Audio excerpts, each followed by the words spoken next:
They say that nothing stings more than betrayal, especially when it's served with a smug smile. Meet Clara Thompson, a gentle heart and brilliant mind, whose world was shattered the day she discovered her husband's cruel taunts and secret affair. He mocked her pregnancy before his mistress, humiliating her in the very home they'd built together. Little did he know, the woman he dismissed held far greater power than he could ever imagine. Justice would soon shine a spotlight on the truth. In a courtroom charged with tension, the world learned that Clara was no ordinary woman. She was, in fact, a CEO. Clara Thompson was the kind of woman whose eyes sparkled with quiet determination. Even on her darkest days, raised in a modest home in Nebraska, she understood the value of hard work and honest living. Her parents, Timothy and Sarah Campbell, had invested their lives in a small family diner on the outskirts of Lincoln. Day after day, they instilled in their daughter a core belief: treat others with respect and kindness, no matter what storms life tosses in your path. It was in college that Clara first encountered Jonathan Thompson. He was a gregarious, ambitious young man with quick wit and a disarming smile. Jonathan's background was very different from Clara's. Born into a wealthy family in Los Angeles, he carried a sense of entitlement on his shoulders. He was used to getting what he wanted, often effortlessly. Yet there was something about Clara's sincerity that captivated him, and something about Jonathan's confidence that intrigued her. From the start, Clara sensed Jonathan craved success above all else. Sometimes, she even worried he confused ambition with greed. Yet for reasons she couldn't quite name, she trusted him to respect her choices. After all, he promised her the world. She was young, in love, and hopeful. In the first few years of marriage, Clara and Jonathan found themselves building the typical suburban life. Clara worked as a mid-level marketing executive at a boutique firm called Elysian Concepts. Jonathan, always bouncing from one project to another, styled himself as an entrepreneur. He jumped from real estate deals to tech startups, always proclaiming to have found the next big thing.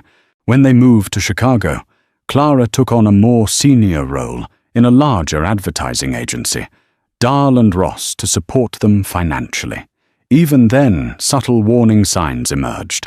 Jonathan's once charming confidence grew into arrogance. He would complain that Clara's job was not enough, and that she should be doing more to prove she was worth his time and love. When her father died suddenly from a heart attack, Jonathan's support was strangely tepid. Instead of comforting Clara in her grief, he ranted about the inheritance not being substantial. That day, though her heart was still in love, Clara felt the first crack in her faith toward Jonathan. Years passed in a blur of overtime hours, strategic marketing meetings, and mounting tension at home. Clara's mother had moved in briefly, only to find Jonathan cold and dismissive. Sarah Campbell, with a mother's protective intuition, tried to warn her daughter that Jonathan's behavior was growing unhealthy. Clara brushed it off, determined to see the best in him. Then came the day that would change everything. Clara realized her period was late, very late. One pregnancy test later, and her heart soared in both excitement and trepidation. She was going to be a mother. Despite the strains in her marriage, she believed this news could reignite the love that once bonded them. With trembling hands, she prepared a small gift box with the positive test and a pair of baby booties. She waited for Jonathan to come home. That evening, Jonathan strode in, complaining about traffic and how the barista got his coffee order wrong again, heart pounding. Clara presented him with the box. He opened it with a puzzled frown. When realization dawned, he blinked in surprise. Clara hoped to see excitement flash across his face, maybe tears of joy. Instead, his shoulders sagged and his mouth thinned into a tight line. "You should have told me you were late," he muttered. Do we even have the finances for a baby right now? Clara's heart sank. She forced a smile, pushing aside the sting, hoping that he would come around once the initial shock wore off over the next few weeks. Jonathan's behavior turned even colder. He spent more time out networking and less time talking to Clara. It seemed every conversation ended in an argument about money or his new business ventures. His phone buzzed incessantly, and he was evasive about who was calling. Clara's anxiety grew with her pregnancy. Though she kept up her duties at Dahl & Ross, the stress was taking a toll on her health. One evening, Clara decided to wait up for Jonathan. Midnight came and went. Yet he still hadn't returned. Worried, she called his phone. It went straight to voicemail. She tried to distract herself, reorganizing baby items in the nursery, a small sunlit room they'd set aside. At nearly 2 a.m., Jonathan stumbled in, smelling of expensive wine and perfume that wasn't hers. Clara asked where he'd been. He simply brushed her off, claiming late-night business meeting. But the bright red lipstick stain near his collar told a different story. That night, Clara felt a silent devastation, yet part of her refused to believe the worst. She wanted proof, not accusations born of suspicion. A week later, while doing laundry, Clara found a credit card statement in Jonathan's pants pocket, a fancy restaurant reservation in the name of April. Donovan jumped out at her. The date matched one of Jonathan's networking nights. Heart pounding. Clara looked up the restaurant Lumiere Lounge, an upscale romantic spot known for candlelit dinners and velvet-upholstered booths. There was no mistaking the nature of this evening. Confronting Jonathan, Clara demanded an explanation. He sneered, rolling his eyes. "Are you prying into my finances now?" He spat. "You should focus on not stressing the baby. My private life is my business." His private life. The words spun around in her head, unleashing a storm of heartbreak. Her once warm and secure home now felt like a battlefield. The happy future she'd envisioned with her husband disintegrated each time he walked out the door. Unable to keep her hurt bottled up, Clara confided in her co-worker and friend, Lisa Harrington, a brilliant advertising director at Dahl & Ross. Lisa listened gravely, urging Clara to protect herself emotionally and financially. "You've got to look out for you and the baby," Lisa said, tucking a stray hair behind her ear. "Don't let him walk over you. You're stronger than you think." Soon enough, Clara discovered that April Donovan was not only Jonathan's mistress, but also a rumored socialite from a wealthy family in Boston. The rumor mill suggested that April craved attention and never settled for less than luxury. In Jonathan, she'd found a kindred spirit who adored status and flaunted extravagance. Clara confronted him again. This time, she threatened to walk out if he didn't stop seeing April. Jonathan responded coldly. "Where would you go? You can't raise a kid alone, and you certainly can't keep up your lifestyle without me." The cruelty in his eyes sliced through Clara's heart. As the pregnancy advanced, Clara tried to focus on her health, but the emotional turmoil weighed heavily. Her obstetrician, Dr. Remy Hartfield, worried about Clara's elevated blood pressure and told her to avoid stress as much as possible.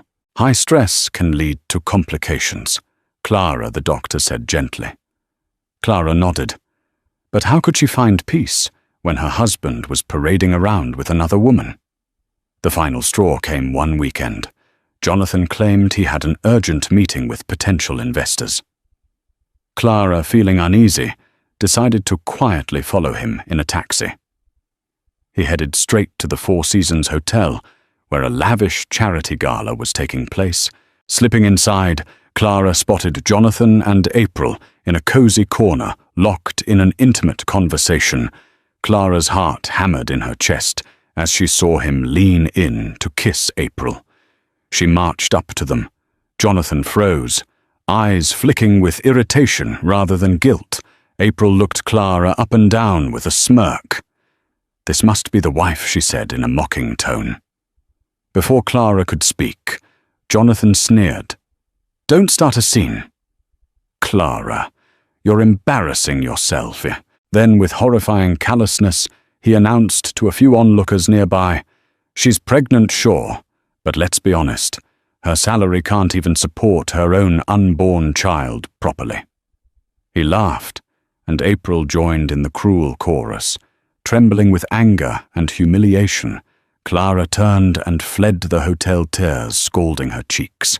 Everything inside her screamed that this was not only a betrayal, but an assault on her dignity. She wasn't just fighting for her marriage, she was fighting for her self-respect.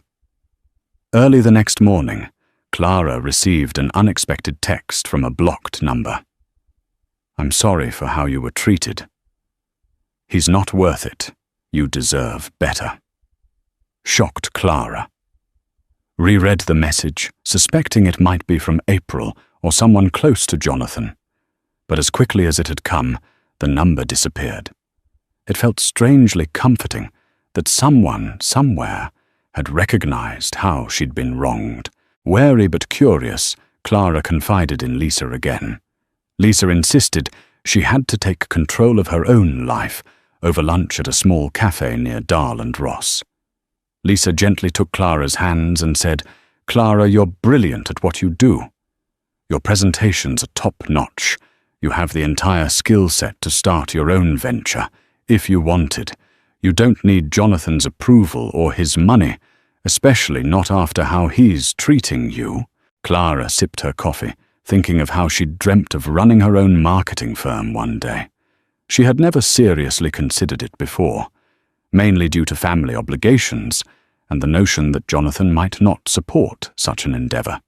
The idea that she could step out from behind his shadow and pursue something on her own set a tiny ember of hope glowing inside her. That ember caught a spark when fate intervened in the form of a phone call. An old college professor's doctor. Norman Drake reached out to Clara about a friend who was seeking top-level marketing expertise for a new tech product launch. The friend, Michael Harrington, was the founder of Ascension Apps, a startup with significant investor backing. They wanted a fresh marketing strategy and were willing to pay handsomely for the right talent. Clara saw an opportunity. With Lisa's encouragement, Clara quietly began consulting with Ascension Apps during evenings and weekends. She took meticulous notes, mapped out marketing campaigns, and sketched potential brand identities. Despite her blossoming pregnancy, she poured her heart into the project, feeling a renewed sense of purpose. Jonathan remained oblivious. Too consumed with parading around with April by day, Clara still put on a brave face at Dahl and Ross, though she knew she might soon have to part ways if this consulting gig turned into something bigger. Unbeknownst to Jonathan, each paycheck from her consulting work went into a separate bank account. She was preparing for a future on her own. One day, Michael Harrington called Clara in for an urgent meeting. The campaign proposals she'd drafted had wowed his investors, and they wanted her full-time as Chief Marketing Officer. The compensation package was substantial, complete with a generous sign-on bonus and stock options. Clara's heart soared, but she also hesitated. She was pregnant, dealing with an unfaithful husband, and uncertain if she could juggle so many changes at once. But Michael didn't waver. "Clara, your skills are unique and your insights are unmatched. We need you," he said emphatically. Feeling a surge of self-confidence, Clara accepted the position. This was her chance to break free from Jonathan's toxic control. Over dinner that evening, she mustered the courage to tell Jonathan about her new job offer, hoping for some semblance of support. Instead, his response was scornful. "A startup tech nonsense. That's a joke. You're too naive to see when you're being used." His dismissive attitude only fueled Clara's resolve. She smiled politely, retreated to her room, and resolved to finalize her plans to leave him the moment she felt secure in her new role. She also vowed to keep her unborn child safe from Jonathan's negativity at all costs. The tension in the Thompson household escalated day by day. Jonathan, oblivious to Clara's growing independence, continued to flaunt his affair. He posted pictures of lavish outings with April on social media, though he never explicitly mentioned her identity. Friends began to ask Clara awkward questions, and she deflected them with carefully measured responses. She refused to let the public see her pain, but inside she seethed. At Ascension Apps, Clara threw herself into work. Her early marketing campaigns were a roaring success, drawing attention from major tech blogs and even mainstream media outlets. Investors praised her creativity and leadership. Michael Harrington, impressed by her management style, began hinting that he wanted to groom her for an even higher executive position, perhaps CEO of a newly formed spin-off brand. Clara felt the ground shifting under her feet in the best way possible. Her life was about to change yet again, but this time she would be in the driver's seat. Meanwhile, Jonathan had no clue about the magnitude of Clara's achievements. He only saw that she was wasting time at a startup. One evening he came home in a foul mood, reeking of whiskey. April had apparently complained that Jonathan was not fulfilling promises of giving her a glamorous life. He directed all his frustration at Clara. She was sitting at the kitchen table, reviewing documents for an upcoming product launch, when Jonathan stormed in. "You're spending all your time at that worthless job," he yelled, slamming a cabinet door. "Look at this house. It's not even clean. And you think you can handle a baby?" Clara's patience snapped. She stood up, faced him directly, and declared, "I'm doing what I need to do for me and our child. If you don't like it, that's your problem." Jonathan laughed bitterly. "Our child, don't kid yourself. You know you can't raise it alone. You need me." He advanced toward her with a menacing glare, terrified for her safety and the baby's. Clara stepped away, heart pounding. Suddenly her phone rang, cutting the tension. It was Michael Harrington calling about an urgent investor update. Jonathan scoffed at the interruption and stormed out, leaving Clara trembling but resolute.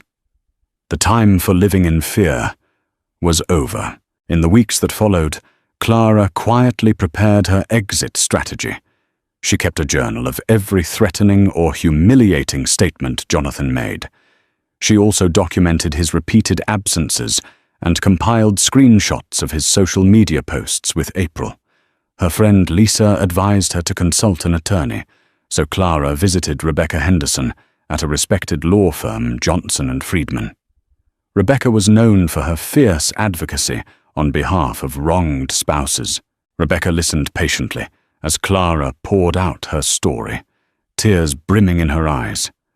"Your safety and your baby's safety are paramount," Rebecca said firmly.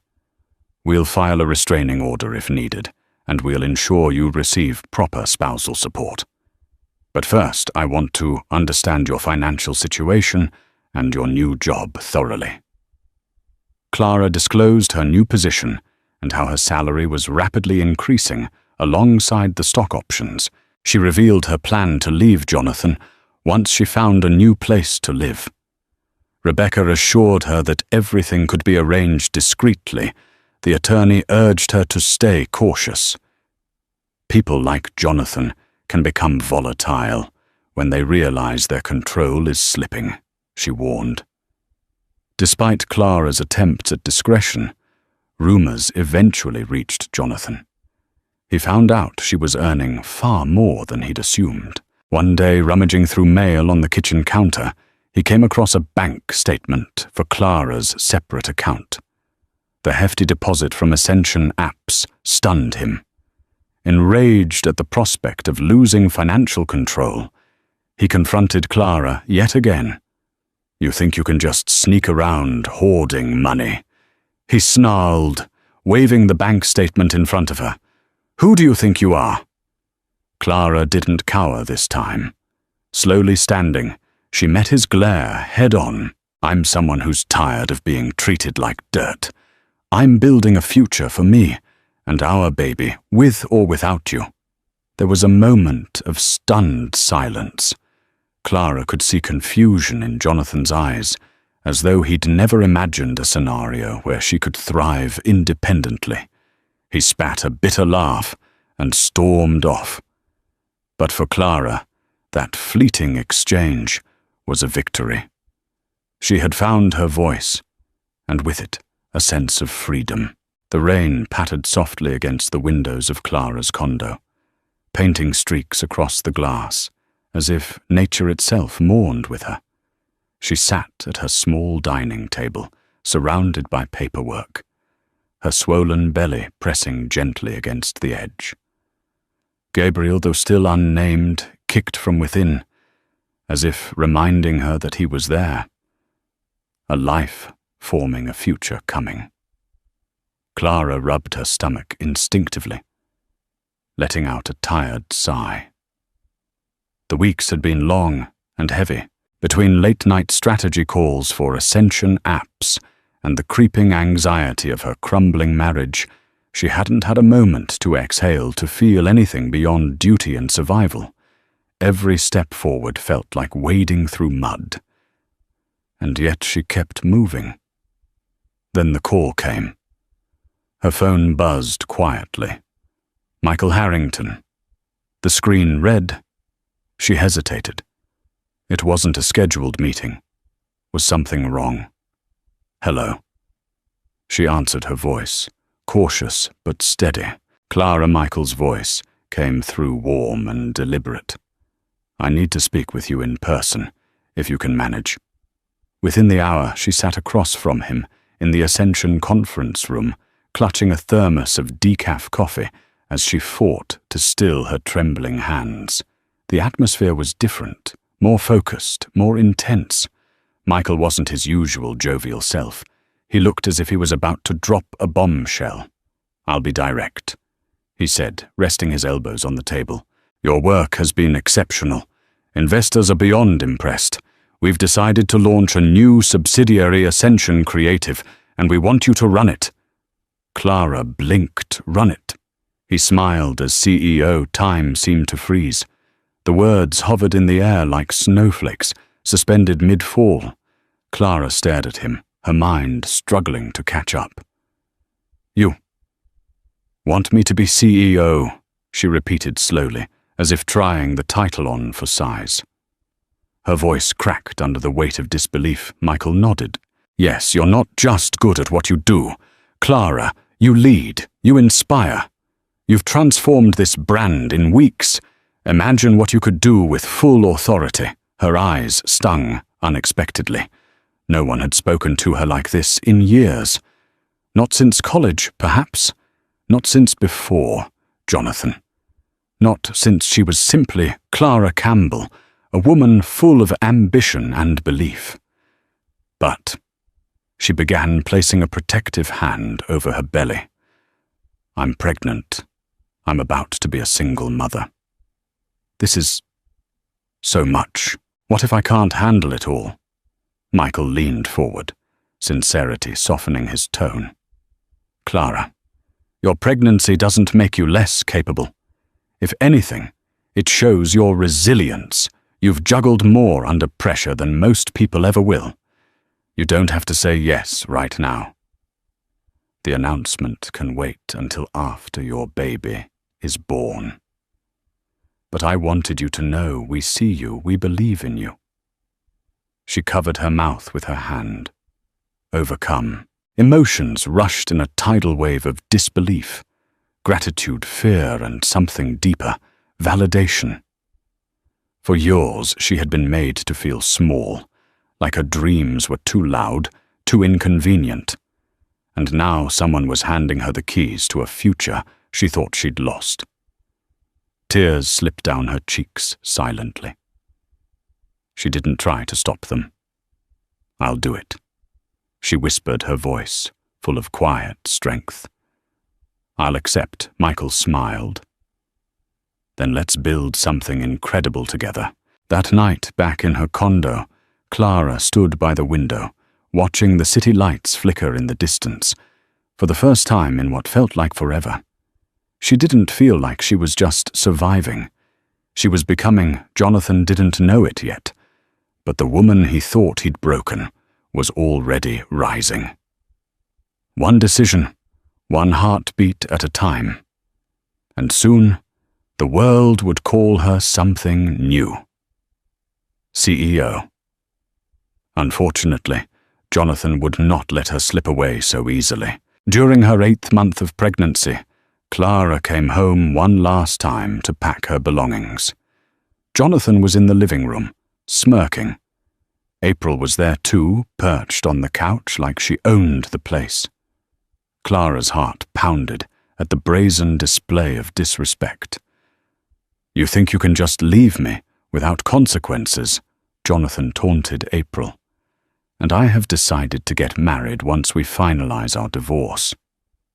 And guess what? There won't be much left for you in the settlement.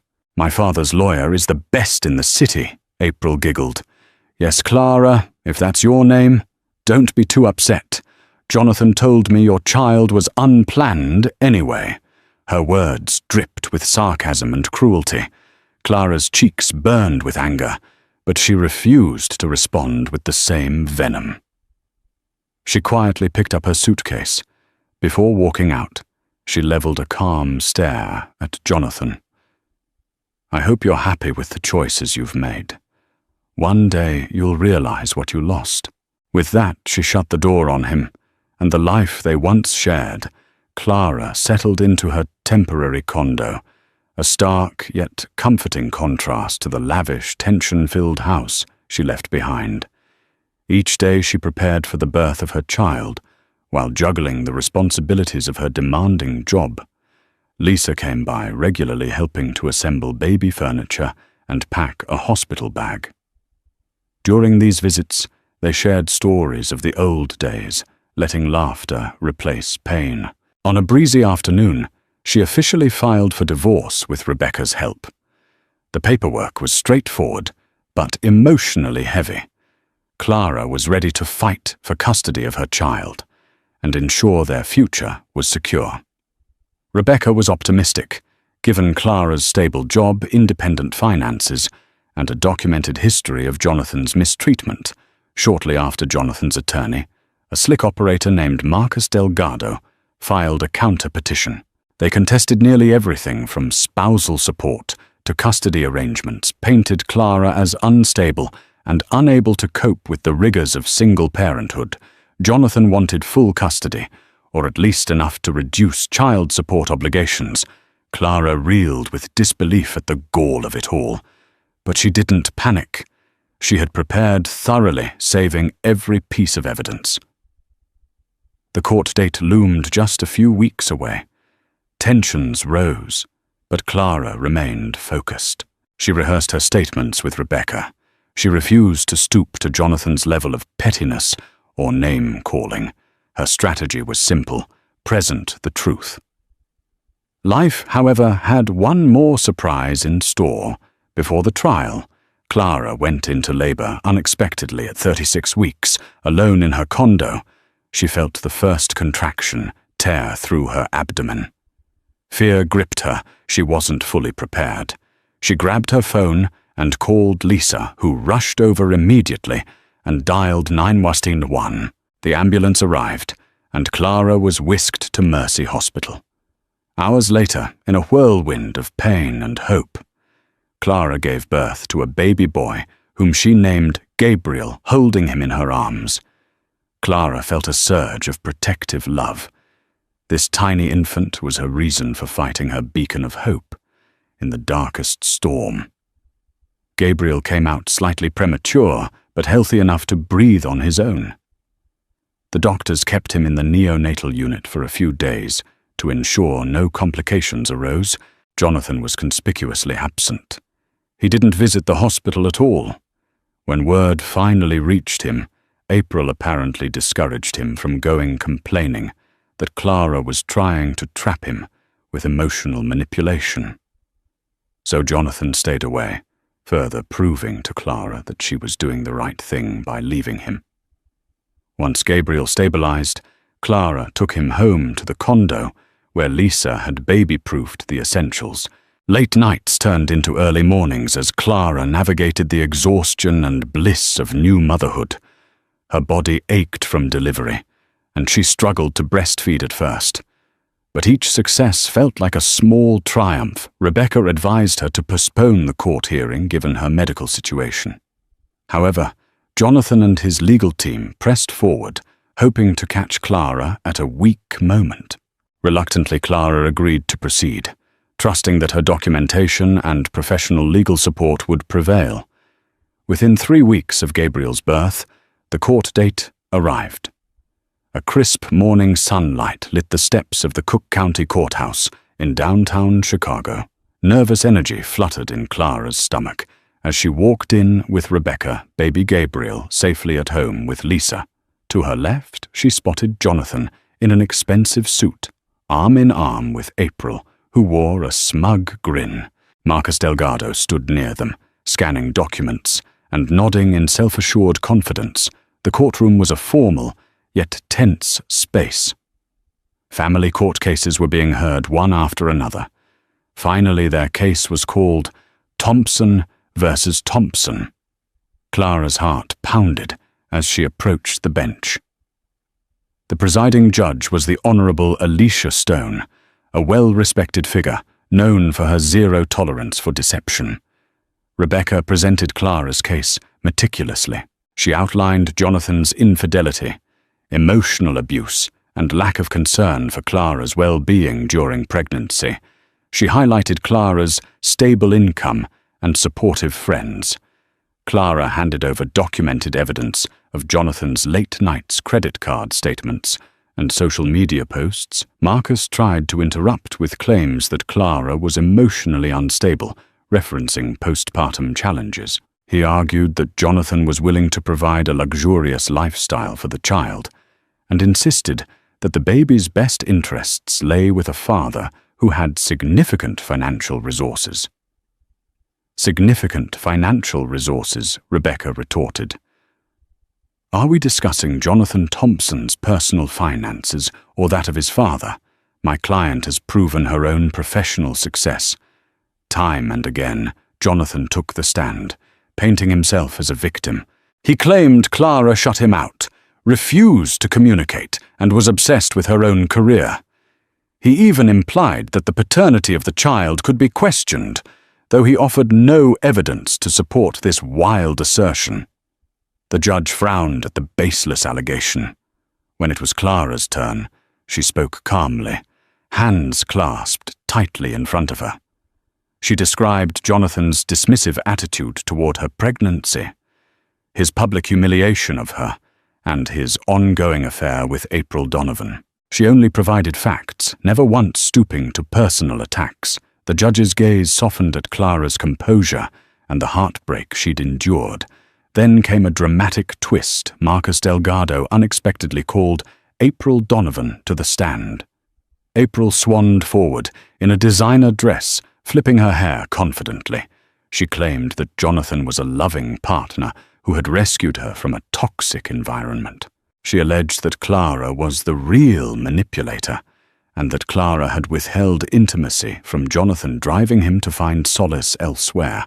Rebecca objected, pointing out that April's testimony had no direct bearing on child custody or spousal support. The judge allowed her to continue briefly, but April's statements quickly devolved into petty complaints about Clara's attitude. Judge Stone looked unimpressed, as if she recognized a performance. Finally, the judge asked a straightforward question. Ms. Donovan, are you aware of the professional status of Mrs. Thompson? April blinked in confusion. Professional status. She's just an employee at some small firm, I think. A faint smile tugged at the judge's lips, She then turned to Clara. "Mrs. Thompson, would you kindly inform the court of your current position?" The courtroom air was thick with tension, every breath laced with judgment. The sterile walls, the rustling of legal papers, the sharp tap of a pen against a wooden bench. It all seemed distant to Clara, like background noise in a nightmare she couldn't quite wake from. She sat upright, back straight. Despite the fatigue of new motherhood and weeks of legal warfare, her hands folded neatly in her lap. Across from her, Jonathan slouched in his seat like a bored schoolboy, barely hiding his irritation. April was perched next to him, all gloss and performance, tossing her hair as if the courtroom were a runway. Their attorney, Marcus Delgado, stood with the confidence of someone who believed the show was already won. Then came the twist no one expected. Delgado, with the smug air of someone about to deliver a theatrical coup, called April Donovan to the witness stand. A few murmurs stirred in the room. Clara kept her face composed, but her insides twisted. She wasn't afraid of April's words. She was tired of the lies. April sauntered to the front like she owned the place. Dressed to impress, she looked like someone preparing for a fashion shoot, not a legal hearing. She began her testimony with well-rehearsed disdain, calling Jonathan her savior, painting Clara as cold, controlling, distant. She twisted the truth like a knife layer by layer. But as the judge listened, Clara could see it. Judge Stone's expression didn't change, but her eyes narrowed ever so slightly. She was watching, reading beyond the surface. April's words began to falter, drifting from accusation to pettiness. Complaints about Clara's tone, her attitude, her lack of femininity. It was no longer testimony, it was theatre, and the performance was unraveling. Then came the moment that shattered it all, Miss. Donovan Judge Stone interrupted coolly. "Are you aware of Mrs. Thompson's professional status?" April blinked. "Professional status?" "Yes." The judge repeated her voice, laced with something between curiosity and control. "Her occupation." April let out a light laugh. "She works at some company, marketing or something, I think." Her voice was full of smug dismissal. That's when Judge Stone turned to Clara with a deliberate, steady gaze. "Mrs. Thompson, would you kindly inform the court of your current position?" Clara felt her pulse spike. For a moment, the room was silent. Every eye turned to her. She glanced at Rebecca, her lawyer, who gave a tiny, reassuring nod. Clara straightened her shoulders. "I'm currently the Chief Marketing Officer at Ascension Apps," she said clearly. "And I've accepted a position as the Chief Executive Officer of their new subsidiary, Ascension Creative. The paperwork is awaiting finalization." There was a pause, a full, breathtaking pause. It was like someone had cut the sound out of the room. Then the reaction began. Jonathan's face froze in pure disbelief. He turned his head sharply, mouth slightly ajar, like he had misheard. April stiffened her painted-on confidence. Melting, Delgado rifled through his documents like they might magically contradict Clara's statement. Judge Stone leaned forward. Intrigued CEO, she repeated with interest. "Do you have documentation to confirm this appointment?" Clara nodded, reaching calmly into her case file. "Yes, Your Honor. I brought a copy in case it was relevant." She handed the signed letter across the courtroom. Her hands didn't shake. "Not anymore." The judge flipped through the documents with a quiet intensity. A faint smile touched the corners of her mouth. Not amusement, but recognition. "Respect, Mrs. Thompson," she said at last. "Your achievements are remarkable. This not only reflects on your professional capabilities, but speaks volumes about your ability to provide a stable, enriched environment for your child. Clara's throat tightened with emotion, but she didn't let it show. This wasn't just about a title. It was about everything that came before, every sleepless night, every insult swallowed, every doubt she had silenced so she could survive. And now she was no longer just surviving. She was standing tall. She was being seen. Across the aisle, Jonathan looked pale. The man who once mocked her salary, her dreams, her very motherhood, was now staring at a reality where she had outpaced him in every way. Clara didn't gloat. She didn't smile. She didn't need to. The truth had spoken for her. All eyes turned to Jonathan. His bravado crumbled, replaced by an anxious flicker. He had never imagined that Clara, the woman he belittled, was scaling corporate heights. He could only dream of. The color drained from his face as the reality of her power and earning potential set in April's composure cracked next CEO. "That's impossible," she exclaimed, casting a bewildered glance at Jonathan. "You told me she was just scraping by." Jonathan hissed at her to be quiet, but it was too late. The entire courtroom watched the cracks in their facade grow wider. Rebecca seized the moment. "Your Honor, it's clear that Mr. Thompson's portrayal of my client's financial situation is inaccurate. Contrary to their claims that Clara is unstable or unemployed, she is in a position of significant responsibility and income. This alone contradicts the notion that Mr. Thompson should have majority custody or lower child support obligations." Silence fell once more over the courtroom, but this time it was not the quiet of anticipation. It was the stillness of reckoning. Clara sat poised, her heart pounding softly like a distant drum. She kept her gaze forward, not daring to look at Jonathan. She didn't need to. She could feel his energy unraveling, anger cloaked in fear, entitlement collapsing under the weight of reality. Judge Alicia Stone adjusted her glasses and looked over the file in front of her once more.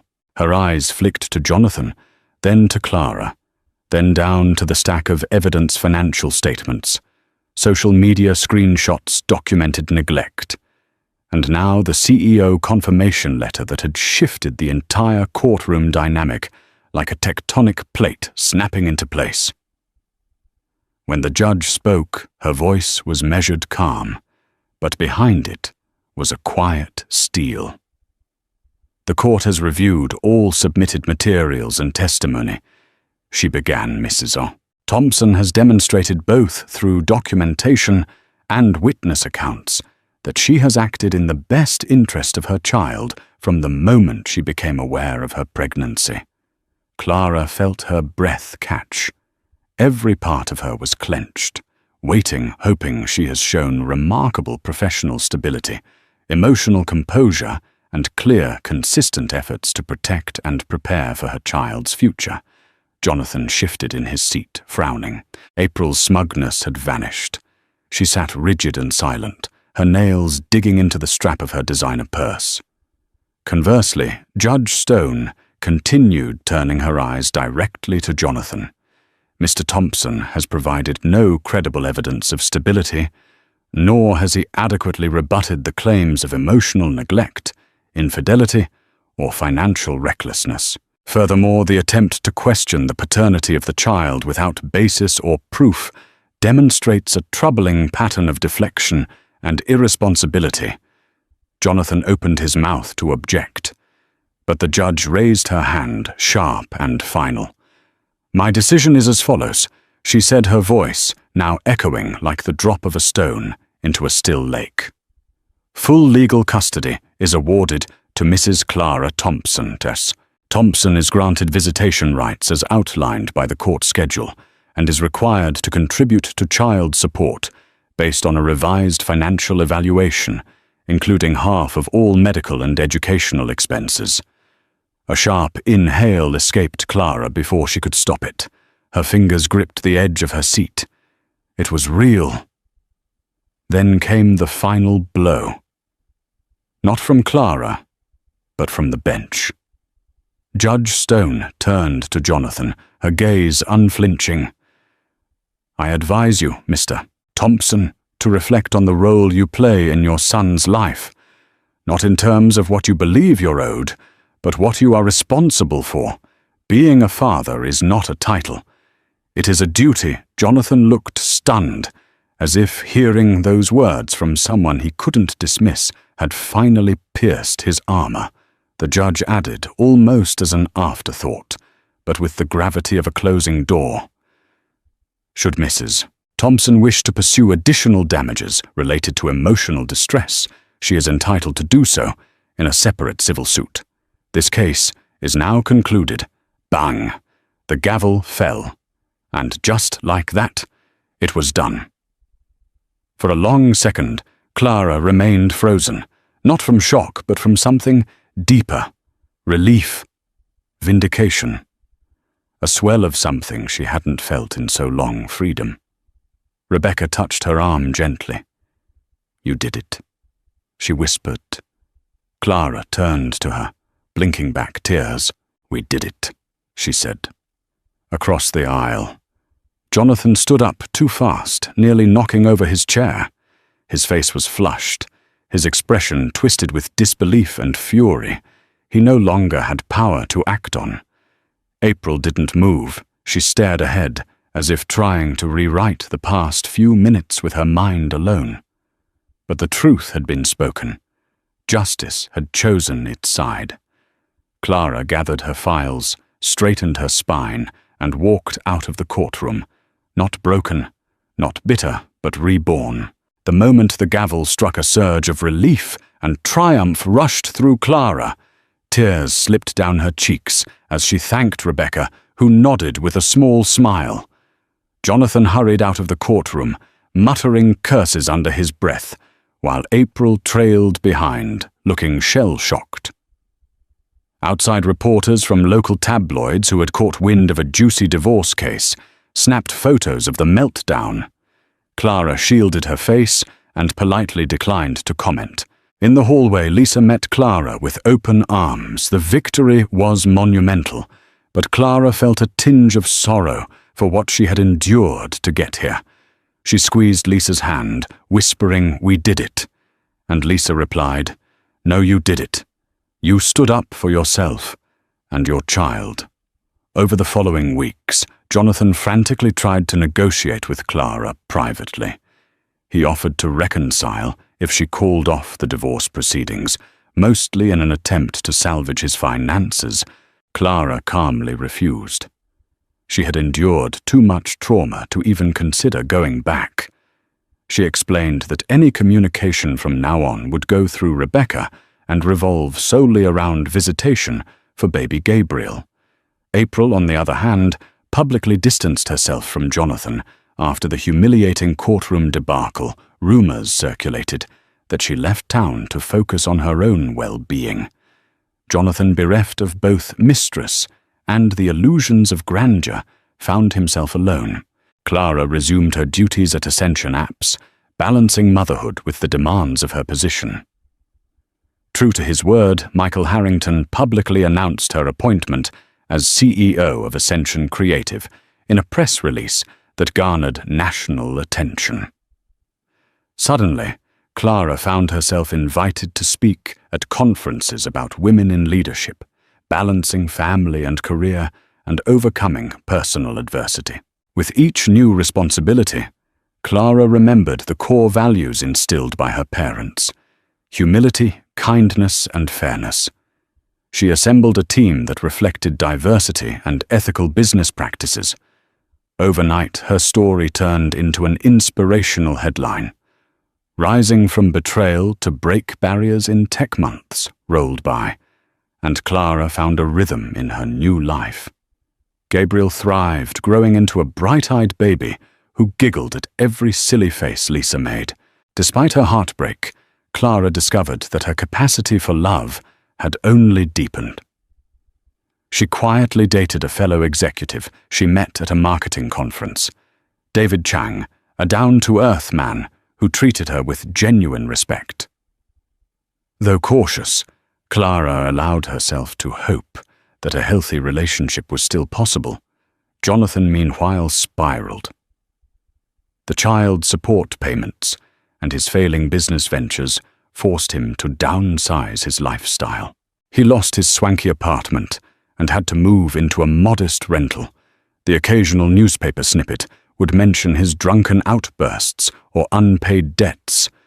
Clara felt no pleasure in his downfall, only a sense of peace in knowing she was free from it all. Late one evening, Clara was rocking Gabriel to sleep when her phone buzzed. It was Jonathan. In a moment of hesitation, she almost ignored it. Something compelled her to answer. The voice on the other end sounded hollow, distant. "Clara, I'm sorry," he said, his words slurred. "I made mistakes. I lost everything. April's gone, my investors pulled out. I just need to see my son." Clara closed her eyes, swallowing a wave of pity. "Jonathan, if you want to see Gabriel, we can arrange something official through the court guidelines. I hope you get the help you need." Her calm tone unsettled him. "Clara, please, don't hang up. She gently ended the call. She would not return to that dark place. She had moved on, and Gabriel was her priority. A few Sundays later, Clara held a small baptism ceremony for Gabriel at the local church, a simple, joyous event. Surrounded by close friends, Lisa, Michael Harrington, David Chang, and a few relatives, she celebrated her baby's life and her newfound independence. Jonathan was not invited, but he showed up unannounced anyway, lingering at the back of the church. Clara caught sight of him, just as she handed Gabriel over to the pastor. A flash of sadness washed over her, but she steeled herself and focused on the blessing of her child. After the ceremony, Jonathan approached her. "May I hold him?" he asked quietly. Clara took a breath, then allowed a brief moment for father and son to connect. Jonathan's eyes watered as he looked at the tiny face of Gabriel. "I'm sorry," he whispered again. But Clara said nothing. She gently took Gabriel back, nodding at Lisa to accompany Jonathan outside. Though she harbored no illusions about Jonathan's capacity to change, she wanted Gabriel to understand in the future that she had acted with decency and mercy. The legal divorce itself was a formality after the custody ruling. By the time the papers were signed, Clara felt more relief than sadness. Rebecca congratulated her on standing strong through a painful ordeal. Clara realized that her life was on an upward trajectory she never could have imagined. A year earlier, free from the shackles of a toxic relationship, Jonathan left an apology letter in her mailbox. But Clara never responded. She folded it neatly, tucked it away in a drawer, unsure if she would ever open that chapter again. For now, her heart needed time to heal and focus on what mattered: her son and her career, both blossoming under her careful guidance. Clara's story reached a peak when she was named Entrepreneur of the Year by a prominent women in business organization. The award ceremony held at the Hyatt Regency was a grand affair. She arrived wearing a simple yet elegant black gown.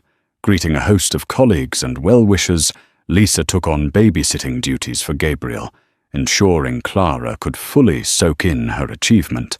As Clara stepped onto the stage to accept her award, she recalled every hurdle she had to leap: Jonathan's mocking words, April's sneers, the court battles, and the fear of single motherhood. Yet there she stood, unstoppable.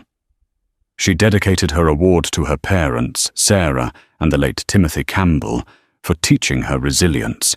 She also made a special nod to Gabriel, whose mere existence had given her the strength to rise above the storm. In the months that followed, Clara's life took on a beautiful normalcy. She developed marketing strategies for high-profile clients, traveled for conferences, and spent quality time with Gabriel David. And she grew closer, gradually weaving a supportive partnership that respected each other's histories. At work, ascension creative soared. They launched innovative campaigns that garnered major awards, attracting top-tier clients worldwide. Clara's leadership style, empathetic yet firm, set a new standard in the industry. She became a mentor for young women, especially single mothers who needed encouragement to chase their dreams. Jonathan drifted in and out of therapy. He made sporadic attempts to see Gabriel, abiding by the visitation schedule. Clara allowed it, believing Gabriel deserved to know his biological father, despite Jonathan's flaws. But her heart had long healed from the illusions of romantic reconciliation. She had found peace in forging her own path, free from Jonathan's cruelty. One day out of the blue, April, Donovan reached out through social media, sending Clara a short message. "I'm sorry for everything. I wish you the best." Clara read it, paused for a moment, and decided to let it go unanswered. She had no desire to reopen old wounds. The best revenge, after all, was living well. Before she knew it, Gabriel had turned 1 year old. Clara hosted a small birthday party in her condo, decorating the living room with pastel balloons. She watched her baby boy smash cake between his fingers with pure delight. Everyone who had stood by her side, Lisa, Rebecca, Michael David, filled the room with warmth and love. At one point, Clara stood off to the side, tears of gratitude sparkling in her eyes. She could hardly believe how far she'd come from a humiliated pregnant wife to a confident CEO and caring mother. This was the life she had fought for, full of hope, surrounded by genuine people who celebrated her success, rather than tore it down. A few weeks later, in the calm after the birthday celebration, Clara sat at her desk, in Ascension Creative's sleek new offices. She gazed out the window at the bustling Chicago skyline. A sense of purpose filled her. She pressed a button on her intercom to call her assistant. "Yes, Mrs. Thompson." "Sorry, Ms." Thompson, the assistant, corrected. Remembering the divorce, Clara smiled. "Clara is fine." She said she'd long since dropped Jonathan's last name in official documents, reverting to her maiden name. "Campbell. Could you schedule a meeting with the design team for Monday afternoon?" "Yes, Ms. Campbell," her assistant replied. "Congratulations again on the big contract with Syntec. You're doing amazing things here." Clara thanked her and leaned back in her chair. The city gleamed in the afternoon sun, a metaphor for her own bright horizon. She'd survived betrayal, heartbreak, and public humiliation. In the end, she discovered her own power. She wasn't merely the scorned wife she was. Clara Campbell, CEO, a loving mother and an unstoppable force. Thank you for joining me on this emotional roller coaster of betrayal, resilience, and ultimate triumph. Clara Campbell's journey reminds us that no matter how dark the night may seem, dawn always breaks with new possibilities.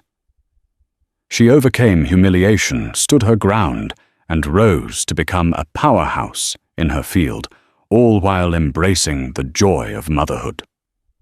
Eleanor Carter never imagined her life would spiral into a whirlwind of heartbreak, betrayal, and unspeakable survival. One fateful night, cast out on the cold, unforgiving streets, she found herself giving birth in an empty alley, with no help in sight. Her millionaire ex-partner, Adrian Davenport, was nowhere to be found. Yet destiny had other plans. Months later they would come face to face again, but this time under the glaring lights of a courtroom, with the relentless echo of a judge's gavel thundering in the background. Prepare for an unforgettable journey, entwined with secrets, scandals, and a relentless quest for justice that will keep you on the edge of your seat. Elena Carter had grown accustomed to the noises of the city, the taxi horns, distant sirens, and the electric hum of street lamps. But on this particular night, every sound felt amplified. The cold seeped through her tattered coat, chilling her to the bone. Tears streamed down her cheeks as she clutched her swollen belly. She stumbled through the dark alley, breath coming in quick, shallow gasps, searching for any sign of help. Her mind raced with a single, frantic question. Where is Adrian? He had promised to be there for her, to protect her and their unborn child. But as her due date approached, the phone calls stopped and the texts never came. The man who once swore his undying love vanished without a trace. At first, Elena believed he was busy handling the affairs of Davenport Holdings. Adrian was, after all, the youngest heir to a formidable business empire. He spent his days attending endless meetings at the family firm's head office in Chicago's Loop, dining with politicians and rubbing shoulders at exclusive galas. She brushed aside her doubts, clinging to the idea that once his work settled, he would return to her side. But here she was alone in labor, and desperately hoping for a miracle. The contraction hit her with brutal force. Elena collapsed against a graffiti-covered wall, gritting her teeth so hard she feared they might crack. She had no phone. She had no one to call. She'd pawned her last valuable possession, her mother's locket, just to afford a few nights at a run-down motel. But now even that was gone. She looked up and down the deserted alley, praying someone might pass by. Her pleas were swallowed by the roar of an approaching train overhead. In that suffocating moment, Eleanor realized she would have to deliver her baby by herself. Panic seized her heart, but a fierce maternal instinct also flooded her veins. She forced herself to breathe, to remember the techniques she'd read about months ago. As another contraction racked her body, Eleanor screamed into the darkness. She felt the baby descending, a sensation both terrifying and miraculous. She removed her coat, spreading it on the cold, damp pavement. The city's neon glow illuminated the graffiti around her, and she felt for a fleeting second that this heart-breakingly surreal scene might be the end of her. But she pushed forward, determined to bring her child into the world, no matter the cost. A sudden wave of relief swept over Elena when she heard a faint voice from the mouth of the alley. An elderly man who introduced himself as Mr. Harold James, wearing a threadbare trench coat, had heard her cries. Under normal circumstances, he might have hurried on, fearful of city dangers, but something compelled him to step forward. Crouching beside Elena, he offered nothing more than a few words of encouragement, and trembling hands he admitted he knew next to nothing about childbirth. But in that moment, compassion was all Eleanor needed. With Harold's help, she tore open the hem of her dress to fashion makeshift swaddling cloths. Every nerve in her body felt aflame. She let out a raw, guttural scream. And then finally a new voice joined the piercing cry of her newborn daughter. Elena cradled the tiny infant against her chest, tears mingling with the sweat on her face. Harold rummaged through his pockets, eventually producing a clean handkerchief to gently wipe the baby's face. In the faint glow of a flickering streetlight, Eleanor cast at her child a rush of love, overwhelming the pain and desperation. She whispered a single name: Hope. In the days that followed, Eleanor's world was a fragile balancing act between survival and caring for her newborn. Mr. James, true to his unassuming kindness, led Elena to a makeshift shelter hidden beneath the overpass. The shelter, run by a small non-profit, offered warmth and anonymity. Two things she desperately needed: She tried to contact Adrian, but the line she had for him was constantly busy or disconnected. When she called Davenport Holdings, she was met with polite yet dismissive secretaries who claimed they had never heard of her. During those sleepless nights while cradling hope close, Eleanor wondered what she had done to deserve such abandonment. And yet she clung to a slender thread of optimism. Adrian was a man of ambition, recognized as a wunderkind in the financial world, a graduate of Harvard Business School, a subject of numerous articles in Forbes and The Guardian. He was adored by the public for his philanthropic endeavors and charm. Elena reasoned that the man she knew, gentle caring, couldn't have simply disappeared on purpose. But as she discovered an outdated newspaper article featuring Adrian at the Ritz-Carlton Gala with another woman on his arm, her doubts exploded into heartbreak. Had he truly replaced her? Or was there something deeper at play? The shelter manager, Teresa Alvarez, took pity on Elena's plight. She reached out to local charities, including one run by the city's Department of Human Services, in hopes of securing more permanent assistance for Elena and her newborn. The endless forms and administrative hoops felt like navigating a labyrinth. But Elena's determination never wavered. Between feedings, Elena poured every ounce of energy she had into finding work. Most potential employers turned her away the moment they saw her baby in tow. A sympathetic waitress position offered by a local diner was short-lived when Hope developed colic, and Elena's frequent absences to soothe her daughter resulted in abrupt termination. At night, Eleanor often found herself awake, listening to the distant hum of late-night traffic, reliving the sweet memories with Adrian. She remembered the penthouse parties at the Drake Hotel, the spontaneous weekend trips to Napa Valley, and the times he used to whisper promises of a life filled with love and security. How could that same man leave her to fend for herself in the cold streets of Chicago? Desperation fueled her. She wrote letters addressed directly to Adrian's personal penthouse, even slipping one under the doors of Davenport Holdings. Silence remained her only reply. Behind the walls of Davenport Holdings, Adrian's world was equally tumultuous, though in a very different way. After his father's sudden passing from a heart attack, Adrian found himself in the crosshairs of board members, executives, and opportunistic relatives who all questioned whether he had the mettle to steer the Davenport empire. He spent long nights buried in financial reports, ironically unaware that just a few miles away, Eleanor was fighting to keep their newborn daughter fed and warm. Whenever thoughts of Elena surfaced, her radiant smile, her unwavering belief in him, he tried to dismiss them. The memory of their argument, the hurt on her face as he walked out the door, weighed heavily on him. Yet he convinced himself he was doing the right thing by focusing on the business. Meanwhile, Adrian's best friend and personal attorney, Mark Henderson, cautioned him repeatedly. "If Eleanor is pregnant, you need to address it," Mark insisted. Ignoring the possibility could lead to legal trouble down the road. But Adrian, grappling with his own insecurities and illusions of betrayal, brushed aside his friend's concerns.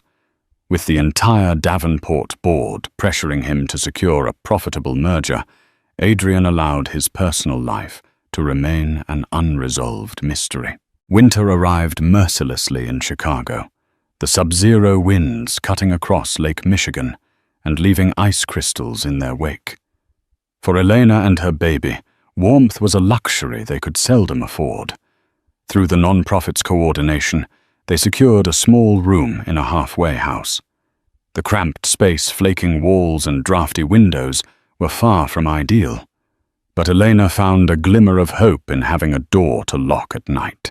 Every morning she dressed Hope in layers of donated clothes before braving the frigid streets to search for work.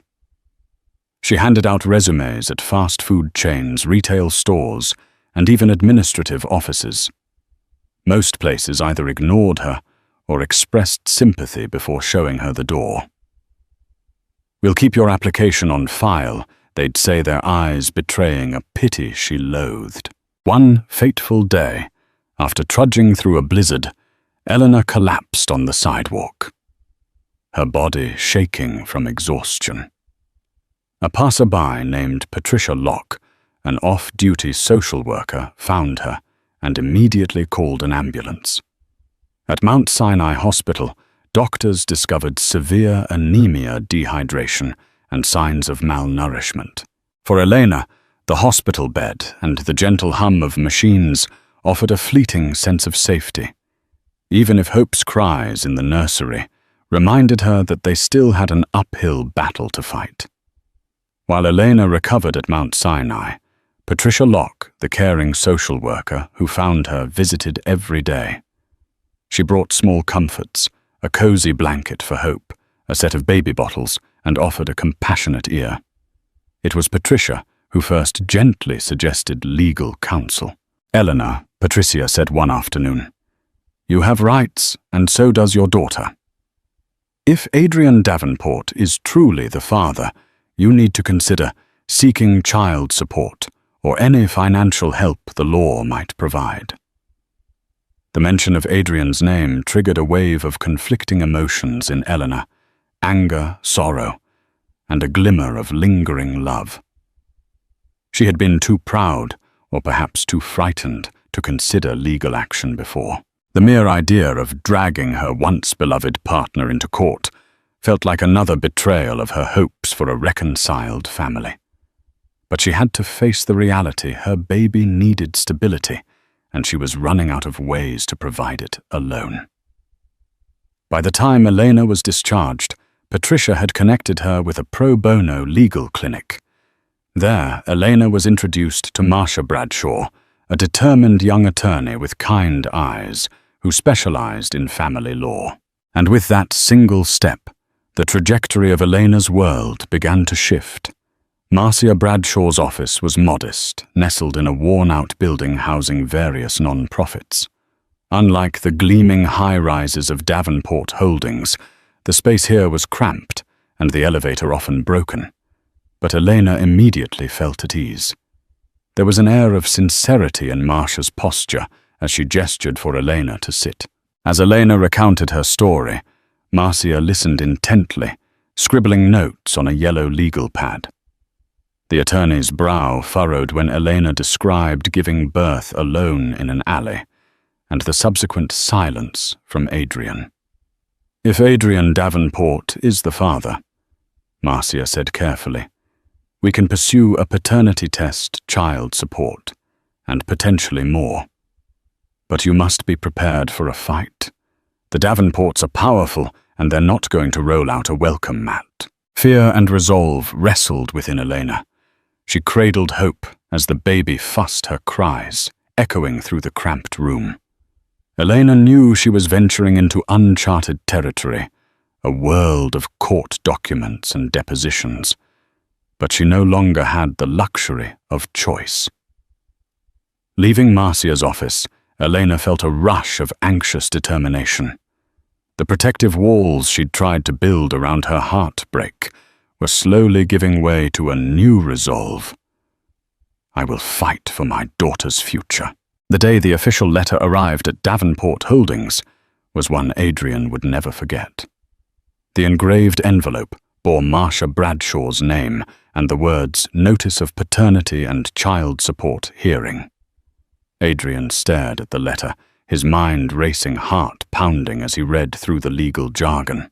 He felt a maelstrom of emotions: anger at the sudden intrusion into his carefully curated life, guilt for having let things spiral so far, and a strange flicker of relief that at last the question of Elena would be addressed. He remembered how he once imagined proposing to her on a yacht in the Adriatic Sea, how he had envisioned a future of laughter and children running around an estate in Lake Forest. That dream had evaporated into thin air, replaced by board meetings and silent phone calls. Mark Henderson, Adrian's attorney and friend read the document over his shoulder. "You need to deal with this carefully," Mark warned. "If the test proves the child is yours, you can't ignore it. Not legally, not morally." Without responding, Adrian set the letter aside, fists clenched. He felt cornered and betrayed, yet he couldn't deny an inexplicable ache in his chest. A child. His child. That realization would change everything. Elena's first court hearing was scheduled at the Cook County Circuit Court. The antique architecture of the courthouse, with its towering pillars and hushed halls, made her feel both insignificant and strangely hopeful. She clutched hope tightly, trying to focus on the rhythmic breathing of her baby, rather than the hammering of her own heart. Anxiety pinned her to her seat in the waiting area. She wasn't dressed in designer clothing or accompanied by a legal entourage. All she had was Marcia by her side. She couldn't help but recall the glittering galas she had once attended with Adrian. It seemed surreal that she was now about to face him in a courtroom. When Adrian finally arrived, Elena felt her breath hitch. He looked every bit the polished millionaire-tailored suit, polished shoes, cool confidence. Yet in his eyes, she glimpsed a flicker of something that looked a lot like regret. The hearing was brief. Judge Isaac Moretti, known for his stern demeanor, listened attentively as Marcia outlined the need for an immediate paternity test. Adrian's legal team, led by a seasoned lawyer named Robert King, tried to dismiss the case as a baseless claim. But Judge Moretti ordered the test without hesitation, setting in motion the legal machinery that would forever link their fates. The paternity test results came back positive. Adrian Davenport was indeed Hope's father. The news spread through the corridors of Davenport Holdings like wildfire, fueling office gossip and shaking the family's pristine image. Adrian's stepmother, Lucinda Davenport, practically frothed at the mouth with indignation, convinced Elena was nothing more than a cunning gold digger. Behind closed doors, Adrian's board of directors were not pleased either. The timing could not have been worse. Davenport Holdings was on the cusp of closing a multi-million-dollar deal with Morgan Stanley, and shareholders feared negative press might jeopardize the negotiations. Whispers of damage control echoed in the executive suites, while social media buzzed with rumors, speculation, and paparazzi snapshots. For Elena, the test result was a bittersweet vindication. She had never doubted who Hope's father was, but seeing the official paperwork gave her a momentary surge of courage.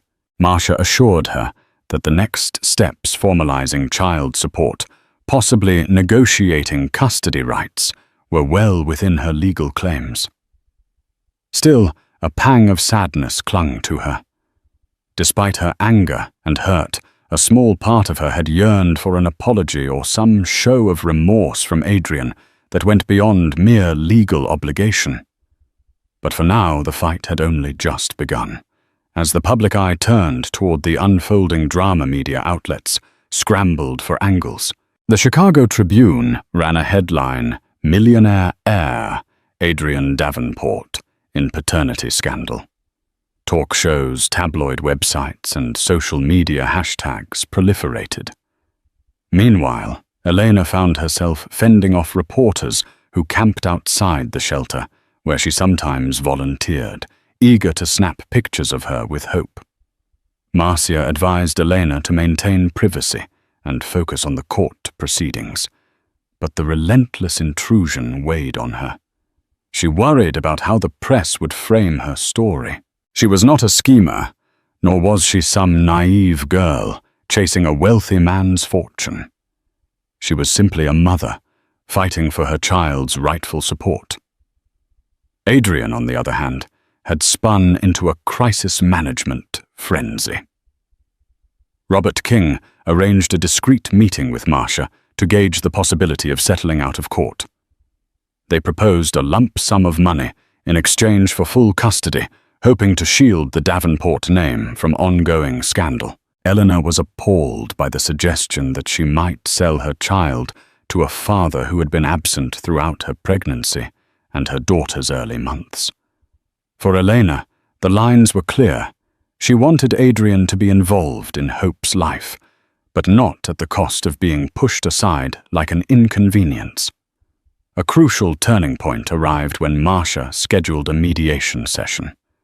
The goal was to see if a compromise could be reached without dragging the matter through a drawn-out trial. The sterile conference room in the courthouse felt suffocating, its white walls echoing even the slightest shuffle of papers. Eleanor sat on one side with Marcia. Adrian, flanked by Robert King, occupied the other. The mediator, a soft-spoken woman named Linda Moore, explained the process. "We're here to see if there's a middle ground," she said, her gentle tone attempting to melt the icy tension. Elena expected Adrian to open with a tirade or an accusation. Instead, he surprised her. I never meant for it to get to this," he began haltingly. I thought you'd moved on. I didn't know you were homeless or struggling. If I had known He trailed off, his eyes flickering with guilt. For a second, Eleanor felt her heart soften. She recalled the tenderness he once showed her, the man who never hesitated to hold her hand in public, who spoke of building a family someday. But then she remembered the labor pains, the cold alley, and the desperate nights. That memory hardened her resolve. A real apology wasn't enough. She needed a sincere commitment to her and Hope's well-being. The mediation session ended without a resolution. Adrian insisted he wanted to be part of Hope's life, but Robert King recommended that Elena relinquish physical custody in exchange for generous financial compensation. Elena stood firm, refusing to let Adrian come and go at will, without shouldering true parental responsibility. Outside the courthouse, media photographers snapped pictures capturing the tension etched on Elena's face and the discomfort in Adrian's posture. Headlines spun wildly: heirs, love child, sparks. Heated custody battle. Mother of Davenport. Baby rejects lavish settlement. Elena returned to her cramped room that night, emotionally drained. Though she believed she was making the right choices for Hope, fear gnawed at her. She worried about the financial might of the Davenport family, their ability to drag her through an endless legal process. Would she be forced into a settlement just to keep her daughter secure? After putting Hope to sleep, Elena found a quiet moment to look through old photographs. She remembered happier days, times when Adrian would spin her around the living room while jazz music played in the background. Those memories felt like a lifetime ago. Resolute and exhausted, she reminded herself of the life she wanted to build for her daughter, a life free from fear and uncertainty. Tension soared as the custody hearing approached. Judge Moretti had ordered a child services evaluation to assess both parents' living conditions and emotional capacity to care for Hope. A social worker named Clara Nolan visited Elena's humble accommodations, noting the cleanliness and the bond between mother and child, despite the limited resources. A week later, Clara arrived at Adrian's penthouse, located in a prestigious building overlooking Lake Michigan. The interior was immaculate, polished marble floors, high ceilings, and unobstructed view of the city skyline. But as Clara carefully asked Adrian questions about his role as a father, his responses seemed practiced as if guided by legal coaching. Behind the scenes, Adrian struggled. On one hand, he genuinely wanted to connect with the daughter he'd only just discovered. On the other, he felt immense pressure from his family and corporate obligations. There were times he'd slip away to his private office, gazing at the paternity test results, and wondering what kind of father he could be if he barely knew how to slow down. When Clara concluded her visits, she prepared a thorough report for the court, one that would weigh heavily in determining custody arrangements.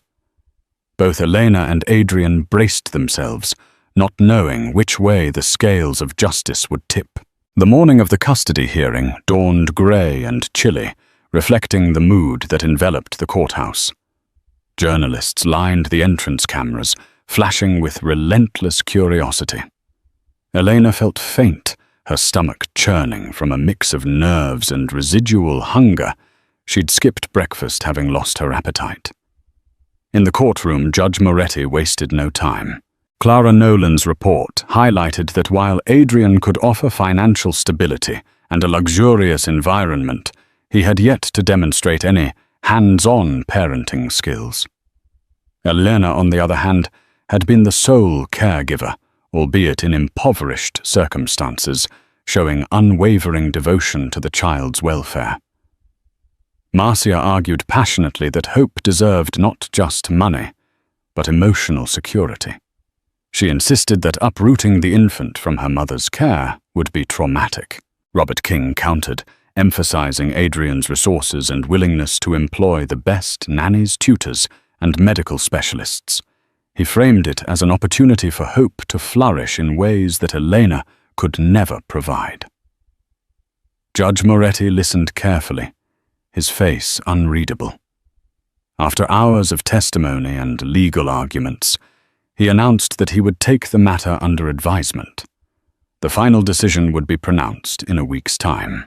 Eleanor exited the courtroom with her heart pounding, wondering if she would lose the only family she had left.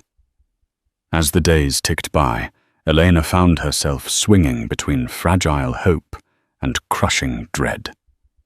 The media coverage intensified, and she even discovered online forums where people debated her life like a soap opera, some branding her a gold digger, others calling Adrian a deadbeat father. Adrian retreated into isolation. He cancelled public appearances, delegated board responsibilities, and spent long hours alone in his penthouse. Each evening, he replayed memories of Elena in his mind, the warmth of her laughter, the strength she possessed even in adversity. Guilt coiled within him, especially when he thought about how he'd cut her off without an explanation. One evening, rummaging through old photo albums, Adrian stumbled upon a note Eleanor had once slipped into his briefcase, a small letter filled with her dreams for their future. Her handwriting read, "I believe in you. I believe in us." Adrian felt tears sting his eyes. He realized, perhaps too late, that his misguided attempts to shield his inheritance and reputation had cost him the one person who believed in his better self. With renewed determination, Adrian picked up the phone and dialed Mark Henderson's number. "I want to make this right," he said quietly, feeling the weight of each syllable. "Tell me how." The next day, Marcia's phone rang. On the line was Mark Henderson proposing a private meeting between Adrian and Eleanor without the glare of the media or the influence of attorneys. Marcia hesitated, but eventually agreed, sensing that dialogue might bridge the chasm between them. Elena was skeptical. She didn't want another meeting where Adrian's lawyer waved large checks in her face. But Marcia convinced her that maybe, just maybe, Adrian had finally seen the light.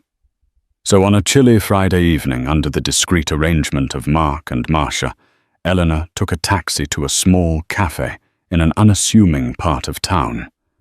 Adrian was already waiting, hunched over a table with a cup of coffee that had long gone cold. He stood up the moment Elena entered, his eyes immediately darting to the infant carrier in her arms.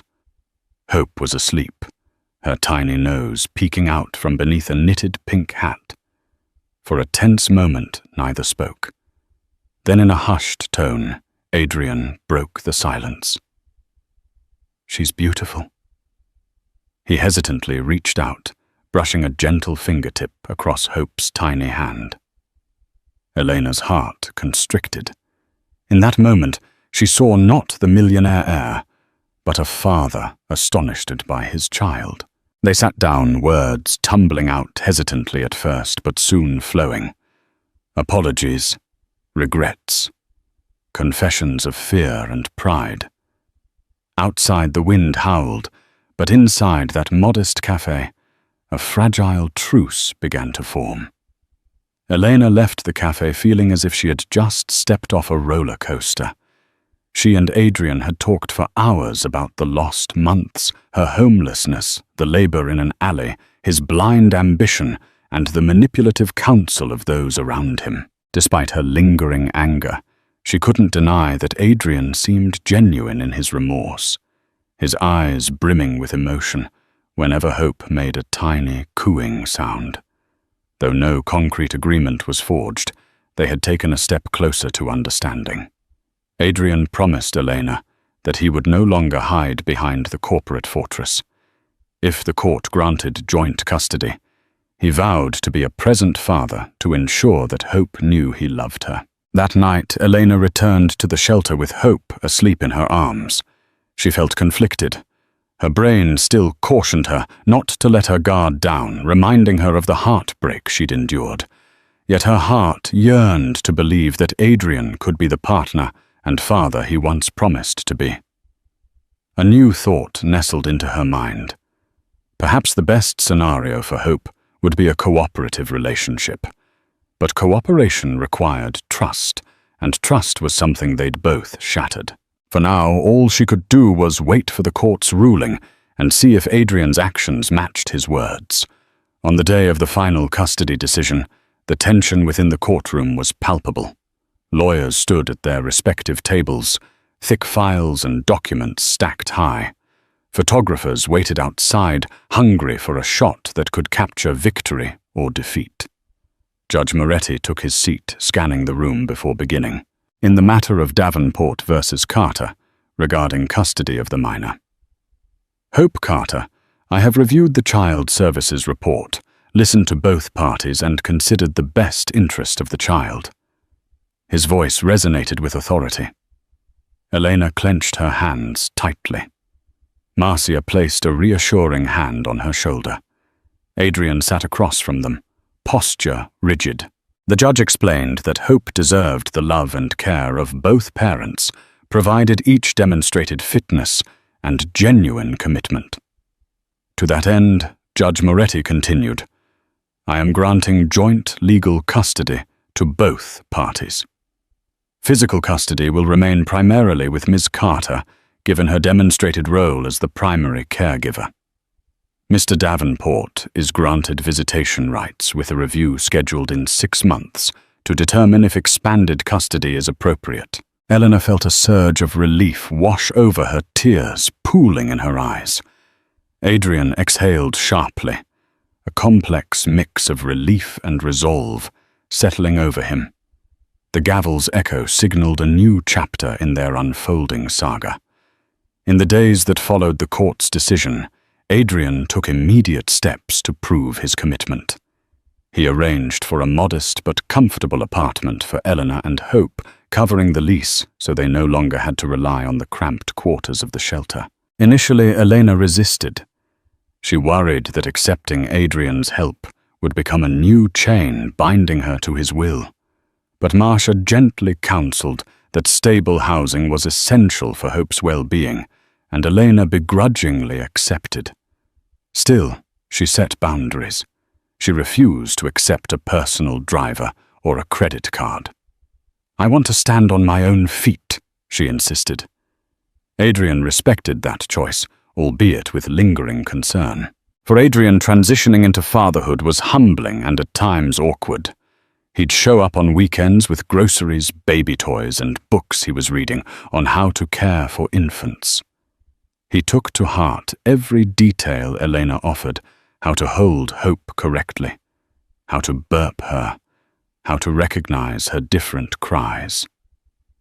Bit by bit, he caught glimpses of the daily struggles Elena endured, the midnight feedings, the diapers, the constant worry over money. With each late-night bottle he prepared, and each lullaby he learned, Adrian felt a foreign yet comforting sense of purpose awakening in him. As Hope reached 6 months old, her giggles and coos transformed the once quiet apartment into a place of joy and promise. Elena found part-time work at a local community center, helping to organize charity drives for families in need, a role that resonated deeply with her recent experiences. With Adrian's financial support for childcare, she could finally balance work and motherhood. Their co-parenting arrangement wasn't without its challenges. Adrian's demanding schedule sometimes caused him to miss scheduled visits, igniting Elena's frustration. In turn, Elena's pride often made it difficult to accept gifts or assistance beyond the bare minimum. They argued occasionally, old wounds and mistrust surfacing at the worst moments. Yet amid the strain, a growing sense of mutual respect emerged. Adrian discovered that being a father wasn't just about providing resources. It was about being present, listening to the stories of Hope's milestones, her first attempt at crawling her discovery of how to clap her hands with delight. Elena learned that she could lean on someone else without forfeiting her independence or identity. Slowly but steadily, they formed a tentative partnership focused on Hope's happiness, and in fleeting moments they caught themselves smiling at each other, recalling a lost tenderness that once bound them together. Just when things seemed to be reaching a fragile equilibrium, fate threw another curveball. A letter arrived from the Davenport family's legal team, informing Adrian that his extended family intended to challenge his ability to lead Davenport Holdings. Rumors of scandal and poor judgment swirled among board members. The story of Adrian's love child had dampened investor confidence, and certain factions within the company wanted him removed as CEO before the upcoming annual shareholder meeting. Adrian felt torn. The pressure from the board forced him into endless strategy sessions, leaving him little time for his newly formed paternal duties. Stress and sleepless nights once again plagued him. Only this time the thought of losing his daughter's blossoming trust felt more terrifying than losing the company. Elena noticed Adrian's sudden absences, the unread texts, the last-minute cancellations. Old anxieties gnawed at her. Was he pulling away again when life became too complicated? But one night, Adrian showed up at the apartment unannounced, eyes dark with exhaustion. "Eleanor," he said quietly, "they're trying to oust me from the company. If I lose my position, I lose my standing, and with that I might lose credibility in court if custody is revisited." In that moment, Eleanor saw past his polished exterior to the vulnerable man she once loved. She felt a rush of sympathy, remembering her own struggles for survival. They were both fighting battles, each in a different arena, but connected by the same driving force, Hope's future. Determined not to let external forces tear them apart, Adrian and Elena found themselves working together in an unexpected way. While Adrian battled board politics, Elena, in her own quiet manner, stepped forward to defend him publicly.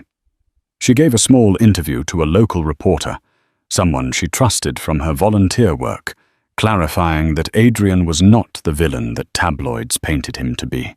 "I won't deny our history is complicated," Elena said, cradling Hope on her lap during the interview.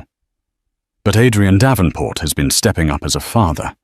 He's learning, he's trying, and that means more to me than his net worth ever could." The interview went viral, eliciting mixed reactions. Some cynics claimed Elena had been bought off, while others admired her honesty. Yet the simple act of standing up for Adrian resonated with key investors who saw a different side of him. A man willing to own his mistakes and grow from them. As the annual shareholder meeting approached, the tension mounted. Adrian prepared presentations, gathered supportive statements, and readied a contingency plan if all else failed. At the same time, Elena braced herself for the possibility that the stability they'd just begun to enjoy might come crashing down should Adrian lose control of Davenport Holdings. The day of the shareholder meeting arrived with all the drama of a high-stakes showdown. The boardroom at Davenport Holdings was buzzing with tension. Rows of leather chairs faced a large screen, displaying financial graphs and corporate forecasts. Major investors from across the globe dialed in via video conference. Adrian presented his case, a transparent look at Davenport Holdings' performance under his leadership growth metrics and future plans. His voice was calm but firm, addressing controversies head-on. He even touched upon the paternity case, emphasizing that while the media had sensationalized his personal life, it had not impacted the company's profitability or strategic vision. Then, one by one, board members asked questions, some supportive, others accusatory. Lucinda Davenport.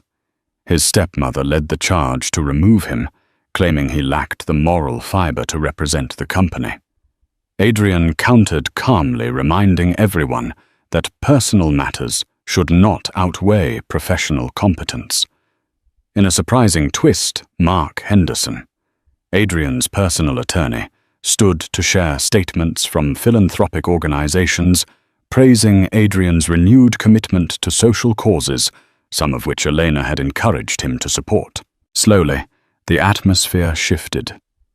By the time the final vote was taken, it was announced that Adrian would retain his position as CEO, winning by a narrow margin. Relief washed over him, but as he walked out of the boardroom, he knew this was only one victory in a much larger battle for redemption.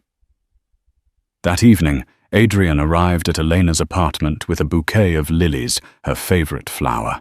While the gesture was simple, it was the first time in months he'd shown up for a reason other than fatherly duties or crisis management. Elena welcomed him inside, noticing the weariness etched on his face. They sat in the small living room, the sound of Hope's lullaby machine humming softly from the bedroom. Adrian recounted the day's events, the tension, the accusations, the final vote. Elena listened, relieved that he'd managed to hold on to his leadership role. In the quiet that followed, she found herself reminiscing aloud about their early days, the time they tried tandem skydiving in Nevada, the quiet mornings, sipping coffee on his penthouse balcony, how he would whisper jokes just to make her laugh. Adrian smiled sadly, acknowledging how far they had strayed from those moments. A flicker of vulnerability passed between them. For Elena, it was both comforting and unsettling. She realized they were no longer the starry-eyed couple they once were. Too many harsh realities had tested their bond.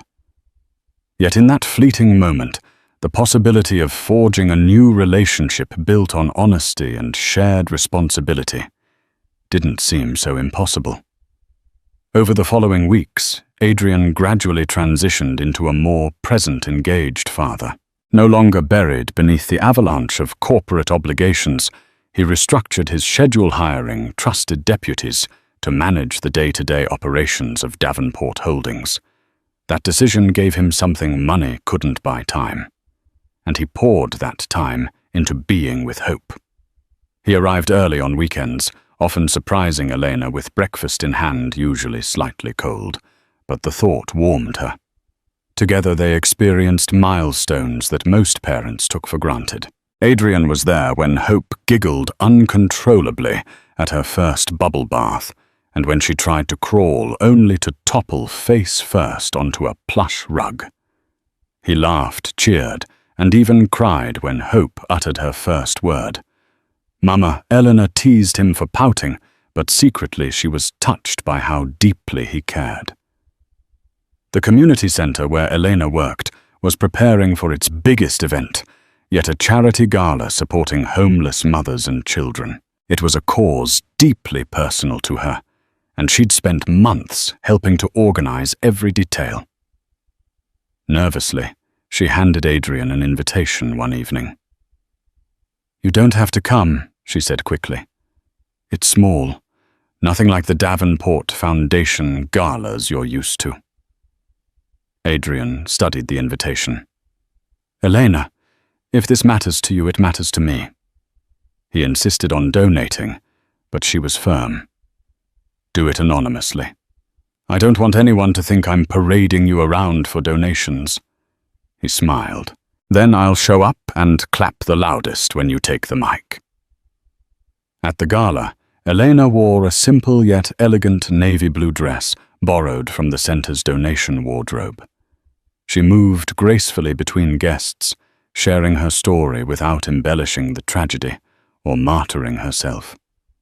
Sometimes life breaks you open so that light can get in. She told one donor eyes, briefly glancing toward Hope, sleeping in her stroller nearby. Adrian, standing at the edge of the crowd, watched her in awe. The woman he once saw only through the lens of romance had transformed into something even more formidable.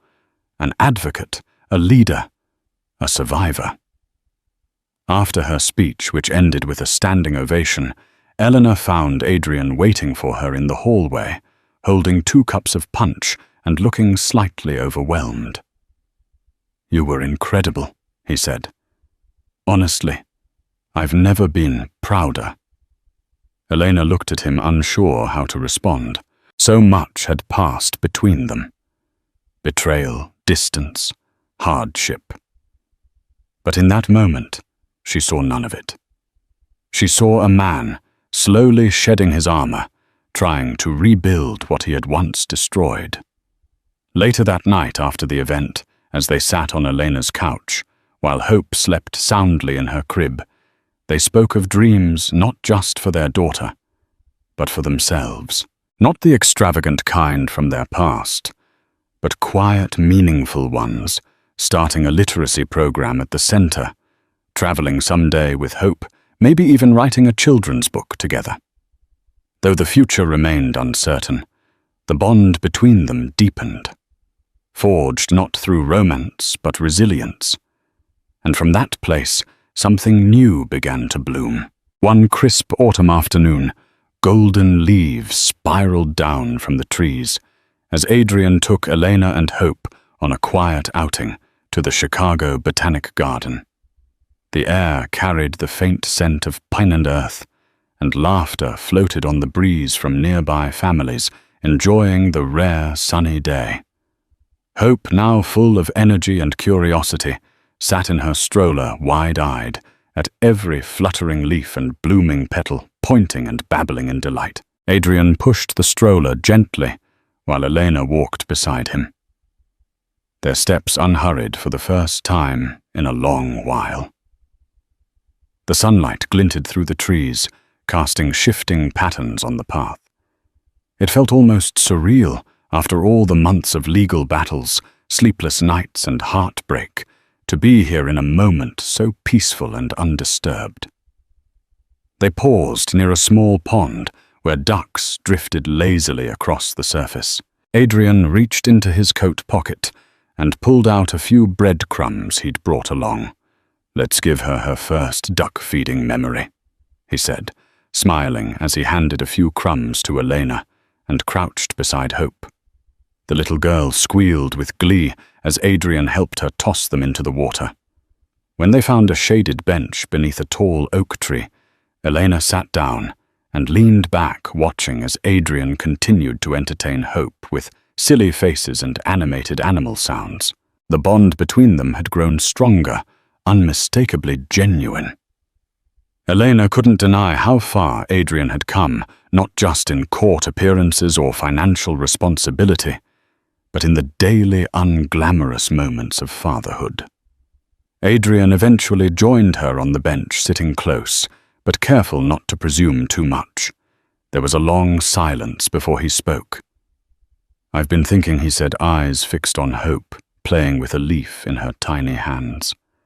"About everything. How far we've come, and how far I still need to go." Elena turned her head toward him, listening intently. I know I can't rewrite the past, he continued. But I want to build something better for her, for us. I'm not talking about a perfect family wrapped in a bow. I know we're not there. But maybe we could try again. Not just as co-parents, but as something more. Elena felt her breath catch slightly. She looked down at their intertwined hands, remembering every low point, the alley, the courtroom, the nights when she doubted she could survive. And yet here he was, not the arrogant millionaire she had once feared, but a man learning to love with humility and care. I don't have an answer right now, she said softly, brushing a wind-blown curl from her face. But I'm willing to keep walking forward with you. One step at a time. Adrian nodded slowly, clearly moved. That's all I could hope for. As the sun dipped lower and the shadows lengthened, the three of them sat in quiet harmony, watching the ducks glide across the pond. It wasn't a fairy tale ending, but it was real. It was healing, and it was theirs. 3 months later, the sharp bite of winter had returned, but Elena Carter no longer feared the cold. She stood inside a modest but warm townhouse, nestled on a quiet street in Evanston, a far cry from the shelter beds and crumbling walls of her past. The house was part of a new chapter she and Adrian had begun, one rooted not in old promises, but in careful progress. They had agreed to co-parent under one roof, not as lovers, but as partners in raising their daughter. Separate bedrooms, separate routines, but shared goals and growing respect. Hope toddled across the hardwood floor in mismatched socks, giggling as she clutched her favorite stuffed bear. Adrian sat cross-legged nearby, trying to baby-proof the bookshelf with instructions that might as well have been written in Greek. "These screws are evil," he muttered, prompting a laugh from Elena as she walked in with 2 mugs of tea. They still clashed now and then over money, over chores, over what constituted a suitable bedtime snack. But unlike before, they had learned how to listen. Arguments no longer escalated into cold silences. Instead, they ended with open conversations and quiet apologies. It was messy, imperfect, and very human. Their evenings had taken on a quiet rhythm. After Hope's bath, they'd gather in the small living room, with warm blankets and board books. Adrian had developed a flair for dramatic bedtime readings, complete with voices and sound effects that left Hope squealing with joy, and Elena smiling in spite of herself.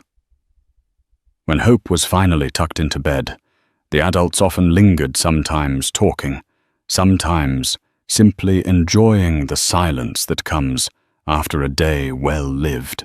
One night, as snow flurries drifted past the window, Elena turned to Adrian and shared a new idea she'd been working on, expanding the community center's outreach to include legal aid and early childhood support. Adrian, genuinely impressed, offered to connect her with some of his philanthropic contacts, not as a favor, but as a collaborator. "You're building something powerful, Elena," he said. "It deserves the spotlight." "And you," she asked, "what are you building now?" He hesitated. "I think I'm learning how to build a life, not just a legacy. Something real. Something that doesn't disappear when the cameras turn off." They exchanged a long glance full of unspoken understanding. There was no rush to define what they were neither fully reconciled nor completely apart. What mattered was the space they'd created, one of safety, of effort, of love, expressed in small daily acts. Elena often thought back to that night in the alley, shivering, terrified, alone. It had marked the beginning of the hardest chapter in her life, but it had also led her here, to warmth, to healing, to possibility. As Hope stirred softly in her crib, her tiny breaths echoing through the baby monitor, Elena whispered into the quiet, "We're going to be okay." And for the first time in a long while, she truly believed it. Their journey had been anything but easy, from betrayal to legal showdowns, from lonely nights on city streets to the glaring lights of a courtroom. Yet somewhere along the way, Eleanor Carter and Adrian Davenport found a fragile strength they never knew they possessed. Through bitter truths and hard-fought compromises, they discovered that genuine love goes beyond a lavish bank account or an ironclad legal contract. It's built on presence, understanding, and an unwavering commitment to giving Hope the life she deserves. As their story continues to unfold, one truth remains clear. No matter how rocky the path, redemption and new beginnings are always possible with courage and determination. If you found inspiration or solace in this tale of resilience and the power of a parent's love, please hit that like button, share it with your friends, and subscribe to our channel. Your support helps us bring more stories that touch the heart and awaken hope. Thank you for watching.